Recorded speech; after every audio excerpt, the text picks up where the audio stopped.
यार गर्मी बहुत बोतल तो बूढ़ है। गर्मी हो तो बंदा बोतल न पीवे। और बैठा क्यों है घेना बोतल दे पैसे ते मैं हिना वा मेरे कोल तो सौ ही 50 ला के घेन गिनी मेरे कोल पैसे होना तो मैं थई बैठा हुआ तेरे कोल मेरे कोल हुए ना तो मैं तेरे कोल बैठा हुआ मेरे कोल तो 1000 रुपये ये गल तो मैं आता पे 100 मेरे कोल 50 अपने कोल ला ते बोतल घेना 1000 रुपया बच्चा ठड्डी घेना मैं ठड्डी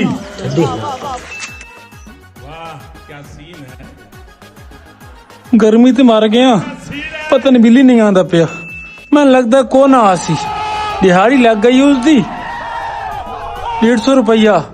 को ना बलसी कमीना बंदा है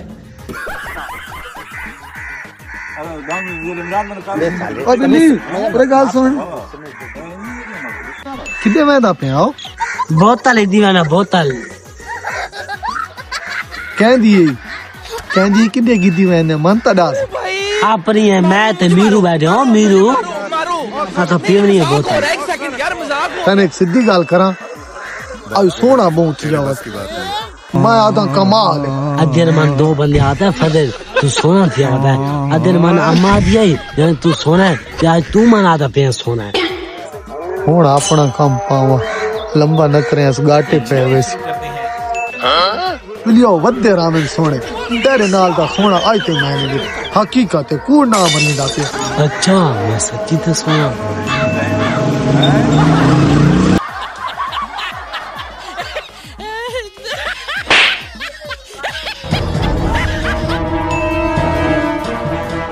मैं ते मीरा पे था पींदे ने पता कोने मैं जुगाड़ू बैठा मरे किधर रह गए हैं दे शाम हो गई है गर्मी तो मरता पिया मैं तेरी इंतजार पिया ते बोतल काट यार मैं खेलना था बोतल हिंदे किराया अब तू मान ही बैठा ही मानी कर क्या कि तू मान कुल मानी वो तो मुंह में ठग गई भैया गला छोड़ बोतल काट बोतल हाँ मार नहीं है ना बोतल 100 रुपया देते तो मोल है मेरे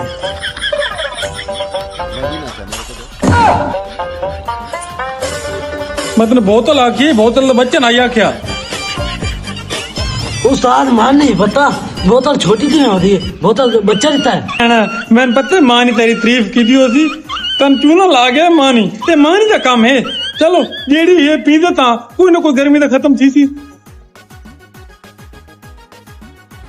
उस्ताद मेरे अक्ते बजावे मेरा 1000 रुपया बिचिया 100 वाले के मुंह च मेहंदी कहानी पे तू 50 वाला बोतल मंगना है अच्छा जब पी बचावे मेरे मैं 100 देता हूं यार पी मंडे अब मरे पियो